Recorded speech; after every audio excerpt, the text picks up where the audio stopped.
Bonjour à tous. On continue notre série sur les débuts du christianisme ce matin. Le livre des Actes, dans lequel on est depuis un peu plus d'un an, nous décrit comment la bonne nouvelle s'est propagée dans tout l'Empire romain. Cette bonne nouvelle, c'est bien sûr que Jésus est le Messie qui était prophétisé, qui était annoncé, qui était promis dans les écrits sacrés des Juifs. Aujourd'hui, c'est Acte 18, l'évangile à Corinthe. Cette ville est la dernière grosse étape dans le deuxième voyage missionnaire de Paul, qu'on a ici en blanc. Corinthe, c'est la dernière grosse étape dans ce voyage missionnaire. Et Corinthe, c'était une ville importante à l'époque du Nouveau Testament. C'était la plus grande ville de la Grèce. Aujourd'hui, je crois que c'est la deuxième, mais c'est la plus grande à l'époque.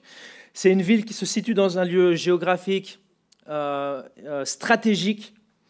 Il se situe dans ce qu'on appelle l'isthme entre le haut de la Grèce et la péninsule appelée Péloponnèse. C'est un lieu stratégique, c'était un lieu très stratégique à l'époque.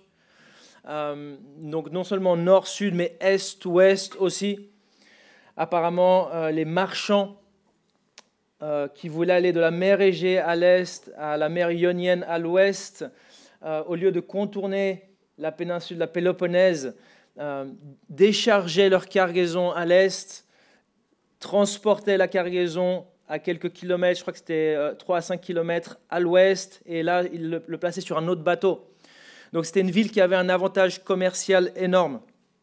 Si Athènes, qu'on a vu la dernière fois, était la capitale intellectuelle de la Grèce, Corinthe, qu'on voit aujourd'hui, c'est la capitale commerciale de la Grèce. C'est une ville de commerce, mais aussi une ville d'immoralité sexuelle. L'immoralité sexuelle des Corinthiens était si connue qu'à l'époque, vivre comme un Corinthien, et c'était équivalent à vivre de manière immorale sexuellement. Donc voilà pour un peu situer la lecture. Accompagnez-moi, on va lire Acte 18, versets 1 à 11. Aujourd'hui, on ira jusqu'au verset 22, mais on lira la suite après. Premièrement, versets 1 à 11 de Acte 18. Après cela, Paul partit d'Athènes et se rendit à Corinthe. Il y trouva un juif du nom d'Aquilas, originaire du Pont, qui venait d'arriver d'Italie avec sa femme Priscille, parce que Claude avait ordonné à tous les Juifs de quitter Rome. Il se lia avec eux. Comme il avait le même métier, il resta chez eux et ils travaillèrent ensemble. Ils étaient fabricants de tentes. Chaque sabbat, Paul discourait dans la synagogue et persuadait des Juifs et des Grecs. Quand Silas et Timothée arrivèrent de la Macédoine, pressés par l'Esprit, il attestait aux Juifs que Jésus est le Messie.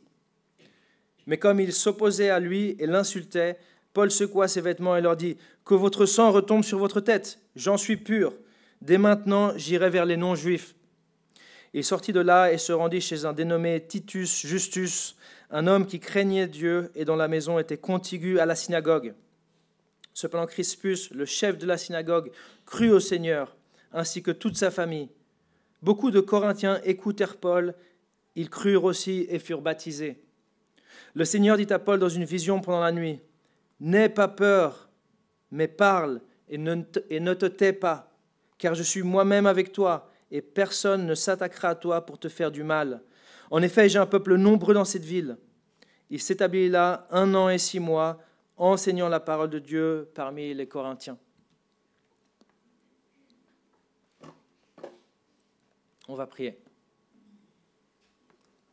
Père Céleste, merci pour pouvoir continuer cette série, pouvoir voir ce que tu nous as laissé.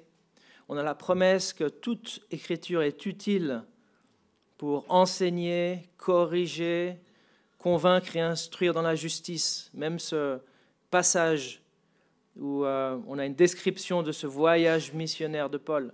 Je te demande de nous aider à en tirer instruction ce matin. Au nom de Jésus, Amen.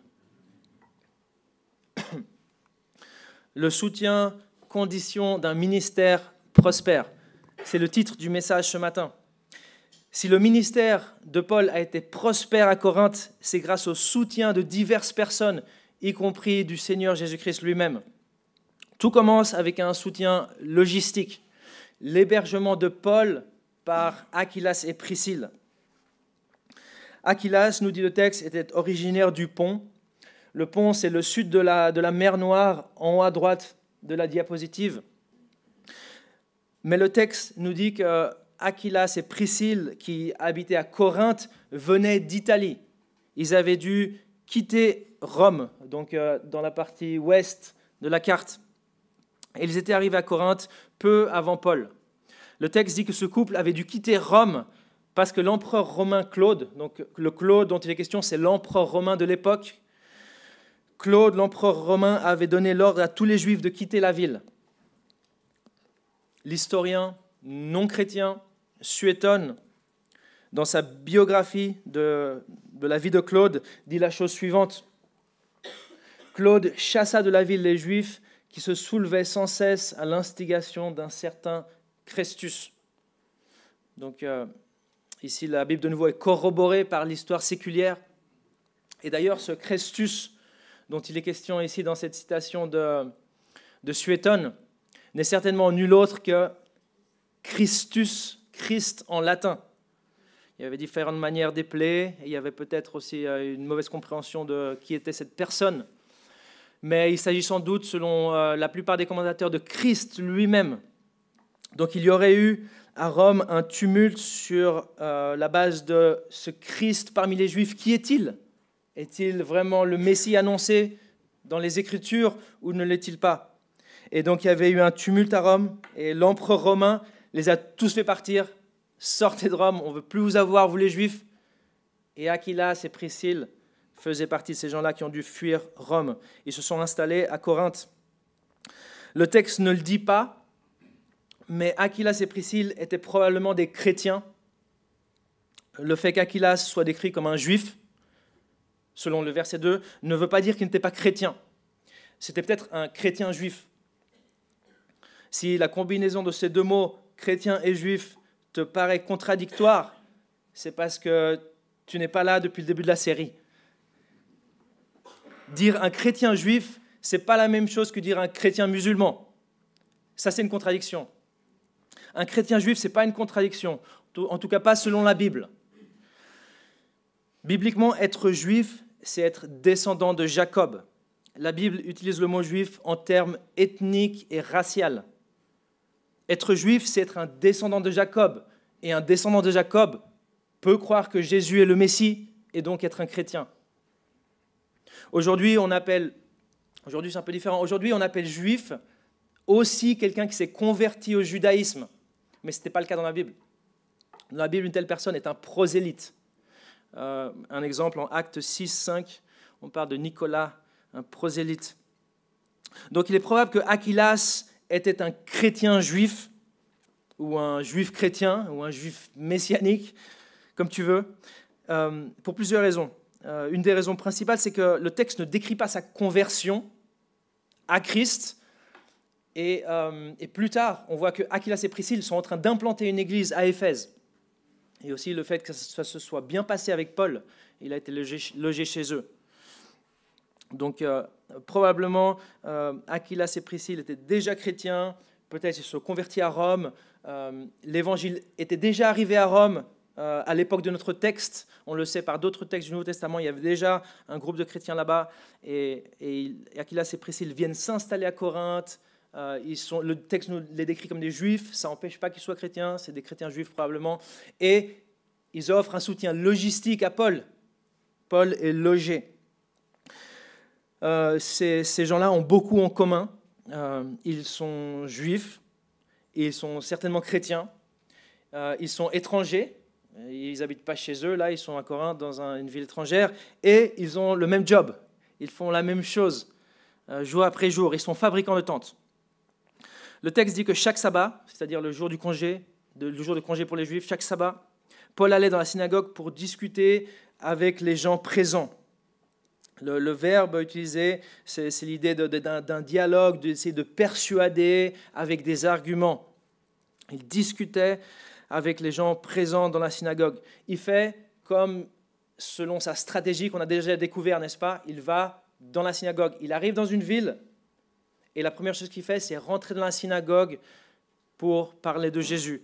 On a expliqué pourquoi, on ne va pas tout répéter, mais c'est là qu'il trouve non seulement des Juifs, mais aussi des non-Juifs qui se sont attachés au Dieu d'Israël. Donc Paul discourait avec eux, avec ces gens-là, pour les persuader que Jésus est le Messie qui était promis. Donc il travaille 6 jours de suite, et le jour de repos, il a son deuxième job, et il prêche la parole, et il essaie de convaincre tout le monde que Jésus est le Messie.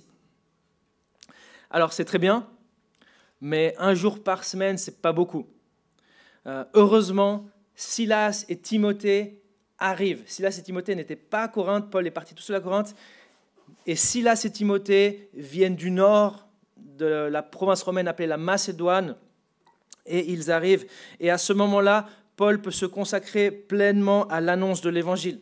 C'est ce qu'on voit au verset 5 qu'on a lu.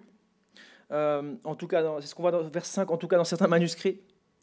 J'ai mis 2 traductions de la Bible à l'écran. En haut, celle qu'on a lue ensemble tout à l'heure. En bas, la traduction Louis II.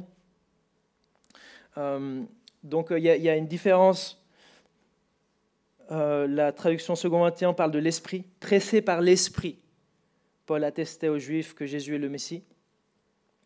Louis II, en bas sur la diapositive, dit « Mais quand Silas et Timothée furent arrivés de la Macédoine, il se donna tout entier à la parole. » Donc, variant textuelle, certains manuscrits ont le mot « esprit », d'autres manuscrits ont le mot « parole ». Et selon quel mot on a, il y a une manière différente de traduire le verbe qui précède, d'où pressé par en haut et se donner tout entier à en bas. La lecture choisie par Louis II en bas sur la diapositive me semble meilleure pour différentes raisons. Malheureusement, on ne peut pas en parler maintenant, c'est plutôt des aspects techniques. Cette lecture en bas, elle dit que Silas et Timothée sont arrivés, et quand ils sont arrivés, Paul a pu se dédier tout entier à la prédication de la parole. Alors il faut savoir que Paul, il ne faisait pas des tentes pour le fun. Ce n'était pas un amateur de randonnée ou de bivouac.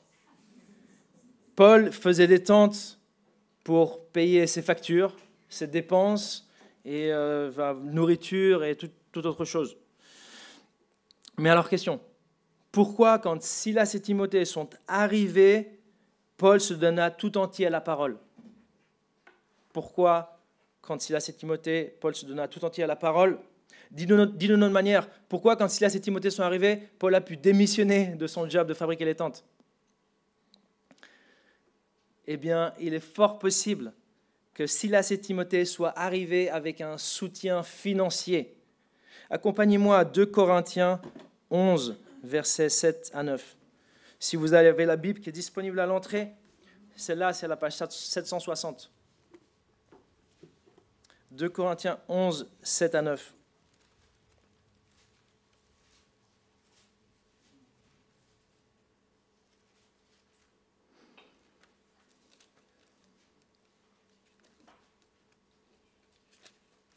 Donc, n'oubliez pas, Paul il est à Corinthe. Ok. Et là, on est en train de lire 2 Corinthiens. Donc, c'est une lettre qu'il a écrite à cette église de Corinthe. Quelques années plus tard, on pense 4 à 5 ans plus tard, il écrit ce qu'on va lire maintenant.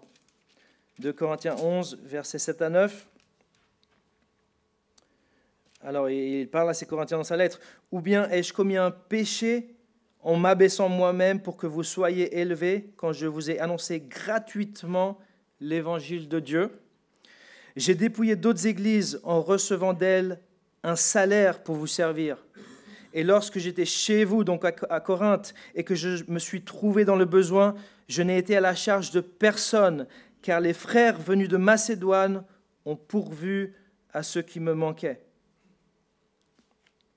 Le texte parle des frères venus de Macédoine qui ont pourvu à tout ce qui lui manquait. Alors, petite question, est-ce que tu as une idée de qui ça pourrait être, ces frères venus de Macédoine? Regarde par l'écran. Voilà, entre autres, Silas et Timothée. Donc, Silas et Timothée lui auraient apporté un salaire, c'est le mot utilisé ici dans 2 Corinthiens 11, 8, c'est-à-dire un soutien financier. Accompagne-moi maintenant à Philippiens 4. Philippiens 4. Parce que il est question des frères venus de la Macédoine. Et Philippe, la ville de Philippe, était justement en Macédoine. Donc, la Macédoine, c'est la partie en haut à gauche. C'est la province romaine appelée Macédoine. Ce n'est pas le pays d'aujourd'hui, mais c'est tout près. La ville de Philippe était en Macédoine. Donc allons à Philippiens 4, versets 15 à 16.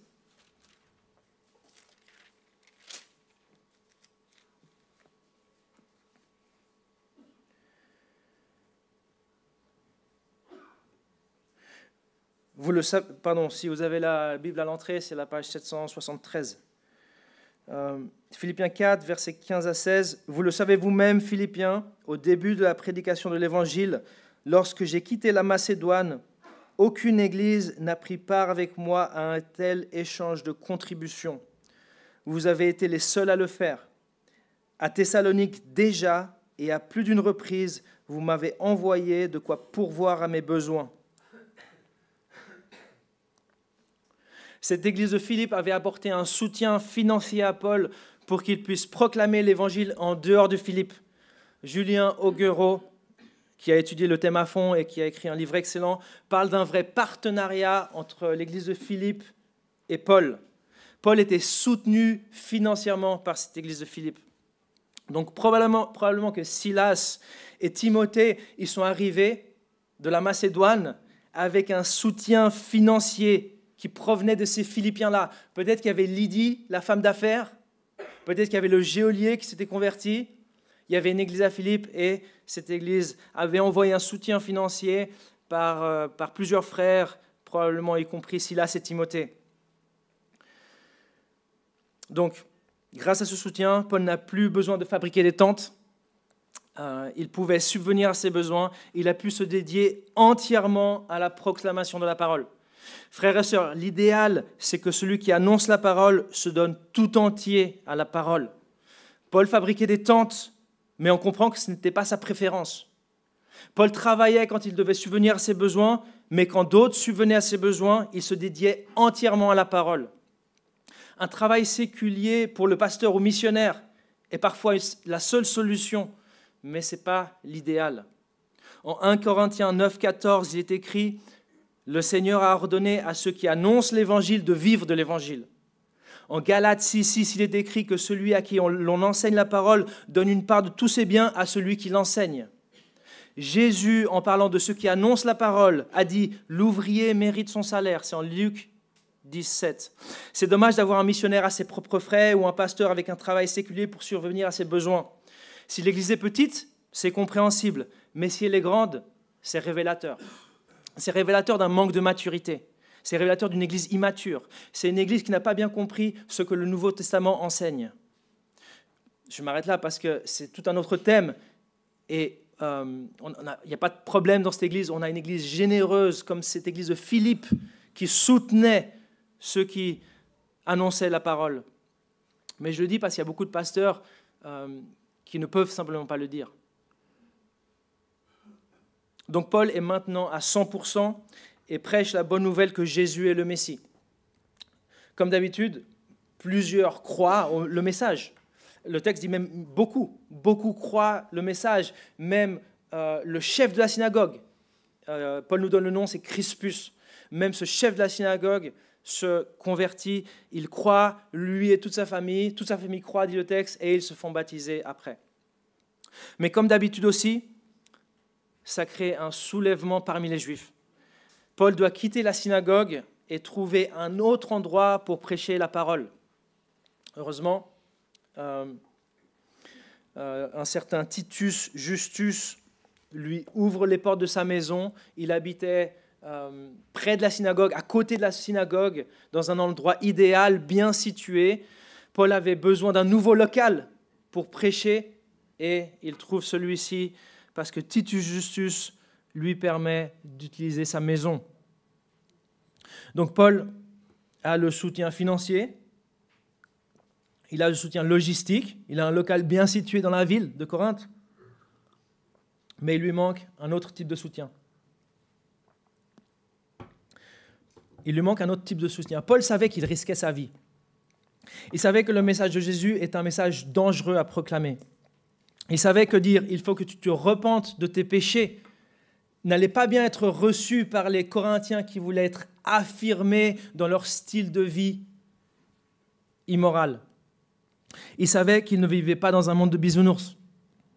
Il avait dû fuir Thessalonique et Bérée. Paul avait été roué de coups et jeté en prison à Philippe. Il a été lapidé à Lystre. Il avait vu Étienne être assassiné pour ses discours haineux.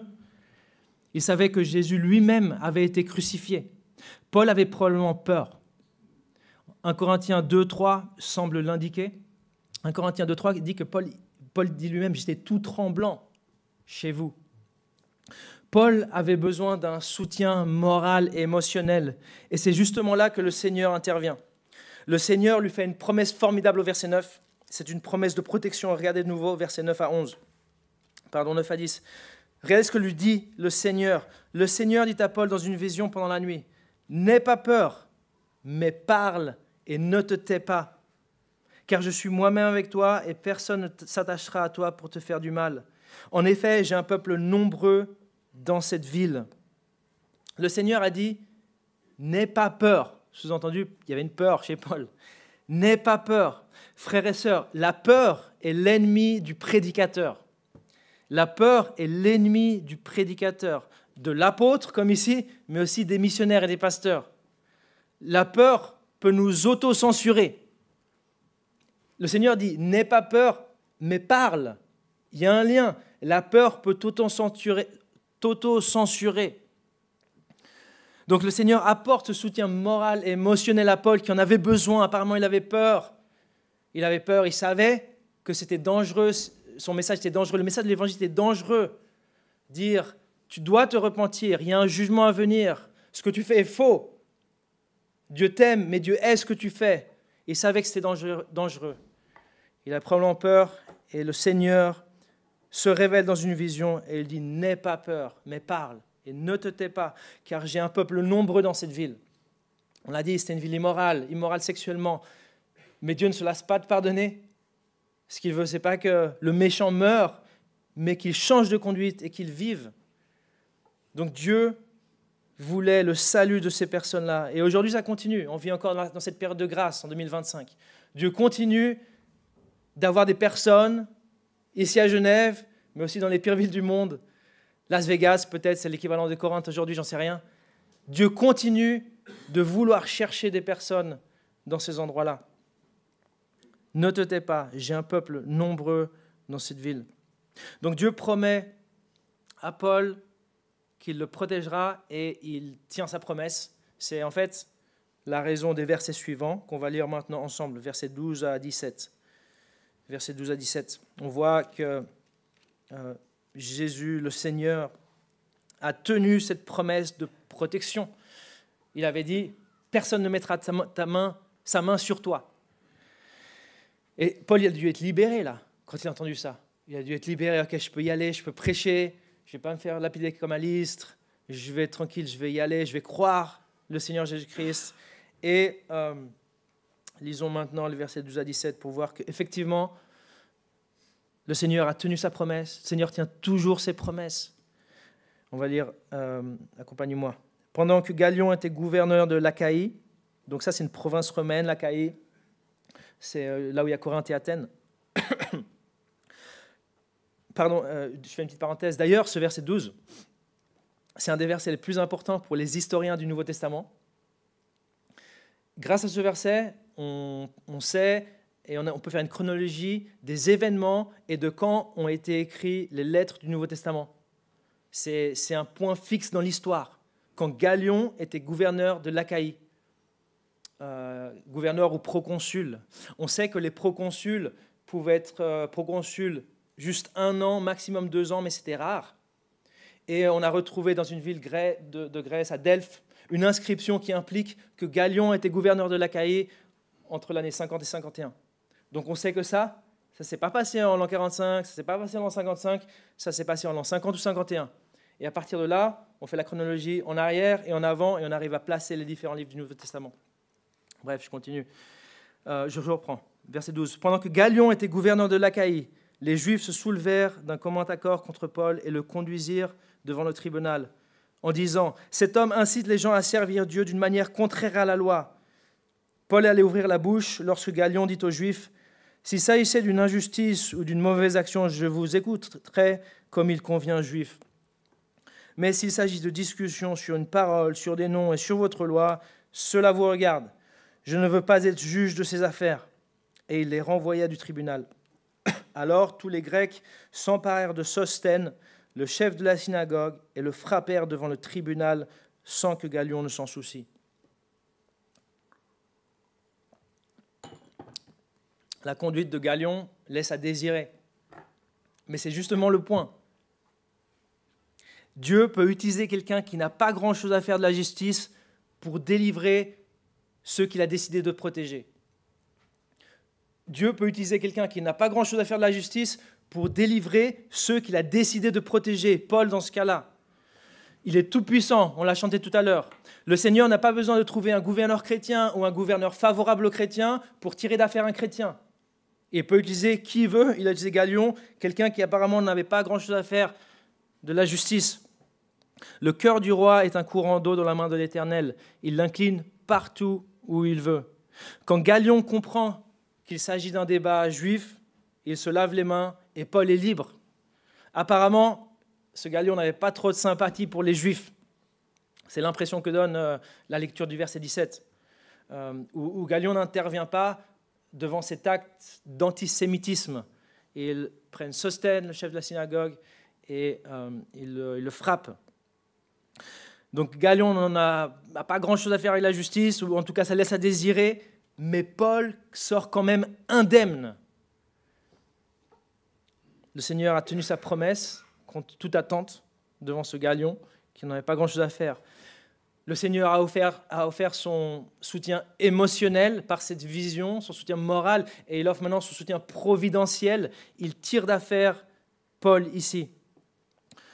Galion a considéré cette affaire comme une affaire totalement juive, et à juste titre, je crois, car Paul était juif. C'est ce qu'on voit dans les versets suivants. Accompagnez-moi maintenant dans la lecture, versets 18 à 22, et on va finir avec ça. Galion a considéré cette affaire comme une affaire totalement juive, et à juste titre, je crois. Paul était juif. Verset 18. Paul resta encore assez longtemps à Corinthe. Ensuite, il prit congé des frères et sœurs et embarqua pour la Syrie avec Priscille et Aquilas. Il s'était fait raser la tête à Sancrée, car il avait fait un vœu. Ils arrivèrent à Éphèse, où Paul laissa ses compagnons.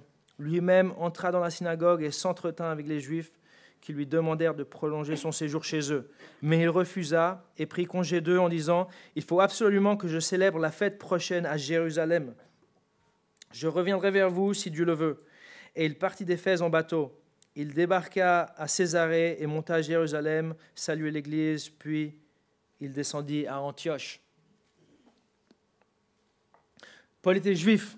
On en est rappelé quand il se fait raser en raison d'un vœu qu'il avait fait. On l'a lu au verset 18. Certains commentateurs pensent que Paul avait promis de se consacrer à Dieu pour un temps déterminé, et écoutez bien, et qu'il avait décidé de suivre les prescriptions de l'Ancien Testament. La raison, c'est la tonte des cheveux. Celle-ci pourrait faire référence aux prescriptions de la Torah en Nombre 6 concernant ceux qui se consacrent à Dieu. Le nazir, la personne qui se consacre à Dieu ou qui fait un vœu de naziréa, selon Nombre 6, devait s'abstenir d'alcool, de vin, du fruit de la vigne et laisser ses cheveux pousser durant toute la durée du vœu. À la fin de cette durée, il se tondait, il se coupait les cheveux et apportait un sacrifice au temple. On ne sait pas exactement pourquoi ou quand Paul a fait un vœu. Il a fait le vœu avant, parce que le rasement, c'est à la fin du vœu. On ne sait pas pourquoi ou quand Paul a fait un vœu, mais l'important est de comprendre que si effectivement Paul a fait un vœu de naziréa, alors il n'a pas renié son identité juive. Il n'a pas abandonné la Torah ni ses prescriptions. Le fait d'accepter Jésus ne l'a pas fait renier son identité, de la même manière que le fait d'accepter Jésus ne va pas te faire renier ton identité suisse, française, espagnole. Je m'arrête là parce qu'on est à Genève. Voici ce qu'écrit un commentateur chrétien par rapport aux vœux que Paul a fait. Quelle que soit sa signification spécifique dans la vie de Paul à cette époque, l'incident le dépeint comme un juif pieux, vivant au moins à certains égards selon les coutumes juives. Paul a volontairement poursuivi certaines pratiques juives parce qu'il ne les considérait pas comme incompatibles avec son nouveau statut en Christ. Je crois qu'à ce niveau du récit, on n'est pas choqué d'apprendre que Paul aurait suivi les prescriptions de la Torah. Si vous êtes choqués, mes amis, fermez les yeux quand on arrive à Acte 21. Là, il y aura un sacrifice fait par un chrétien juif. Mais on en parlera en temps et en heure. Maintenant, j'ouvre une parenthèse rapidement concernant les vœux.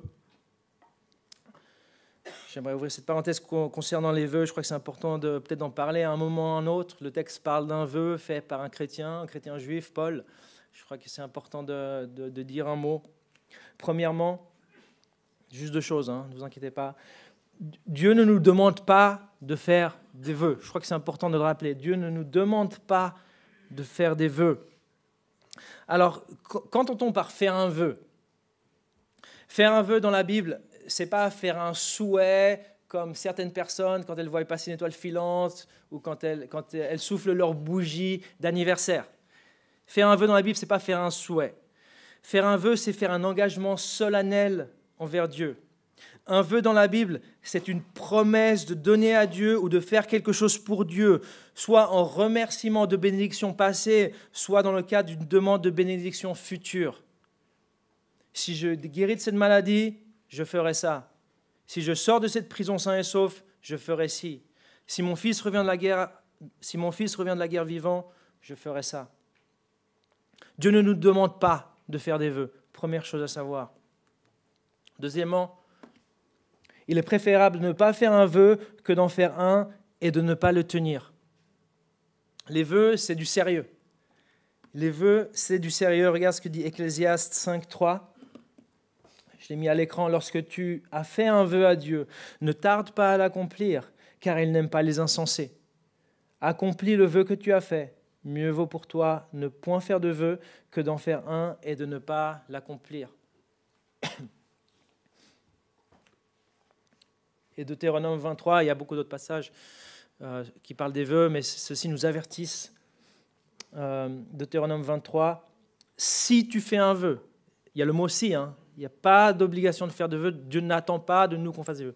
Si tu fais un vœu à l'Éternel ton Dieu, tu ne tarderas pas à l'accomplir, car l'Éternel ton Dieu t'en demanderait compte et tu te chargerais d'un péché. Si tu t'abstiens de faire un vœu, tu ne commettras pas de péché, mais tu respecteras et tu accompliras ce qui sortira de tes lèvres en te conformant au vœu que tu feras volontairement à l'Éternel, ton Dieu, et que ta bouche aura prononcé.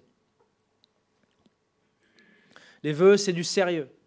Si tu veux faire un vœu, c'est-à-dire promettre de donner quelque chose à Dieu en vue de son intervention ou parce qu'il est intervenu dans ta vie, réfléchis bien. Ne va pas trop vite. Laisse passer quelques jours. Demande conseil. Parle à tes parents, parle à ton époux, parle à ton épouse, parle à tes leaders spirituels. Les vœux, c'est du sérieux. Mieux vaut pour toi ne point faire de vœux que d'en faire un et de ne pas l'accomplir. Voilà, je ferme la parenthèse sur les vœux, mais je crois que c'était nécessaire parce que le texte parle d'un vœu fait par un chrétien. Maintenant, le voyage de missionnaire Paul finit avec une escale à Éphèse. En blanc, Paul veut retourner à son église d'envoi, Antioche, tout à droite, mais il fait une escale à Éphèse, et là, il fait cette escale parce qu'il accompagne Aquilas et Priscille. Aquilas et Priscille restent à Éphèse, peut-être démarre une église, et dans le troisième voyage missionnaire, Paul arrivera à Éphèse et il retrouvera justement Aquilas et Priscille là-bas. Il fait cette escale-là, il rentre rapidement dans la synagogue, il parle avec les Juifs, mais il dit non, je dois y aller, et il part. Et avant de se rendre à Antioche, à droite, il passe par Jérusalem. Pourquoi? On ne sait pas exactement. Le texte dit afin de saluer les frères, mais c'est et il a salué les frères. Et il a salué les frères dans la langue originale. Pourquoi il rentre à Jérusalem avant de remonter à Antioche. On ne sait pas, c'est pas trop important. Peut-être si vraiment il a fait un vœu de Naziréa, peut-être il offre le sacrifice qui allait avec ce vœu à Jérusalem. Peut-être que les vents étaient mauvais. Les commentateurs disent que c'était difficile d'arriver à Antioche par bateau à certaines périodes de l'année. Donc c'était plus facile d'arriver à Jérusalem. Et après, il remonte dans la carte à pied à Antioche, mais il descend de Jérusalem. Donc voilà, Paul a eu un ministère prospère grâce en partie au soutien financier, au soutien logistique et au soutien émotionnel de différentes personnes tout au long de son voyage. La mission, ce n'est pas quelque chose qu'on fait tout seul, c'est quelque chose qu'on fait ensemble. Il y a besoin de tout le monde dans la mission, chacun a sa part dans la mission, chacun a son rôle à jouer. Chacun, toi et moi, on a tous notre pierre à apporter à cet édifice. Donc une exhortation pour terminer, je crois que c'est clair, soutiens ceux qui annoncent l'évangile, soutiens la mission, soutiens ceux qui annoncent l'évangile, comme les Philippiens qui ont envoyé une aide financière à Paul par Silas et Timothée, comme Priscille, Aquilas et Crispus qui ont mis à disposition leur logement, comme le Seigneur qui a encouragé Paul à continuer de prêcher malgré sa peur.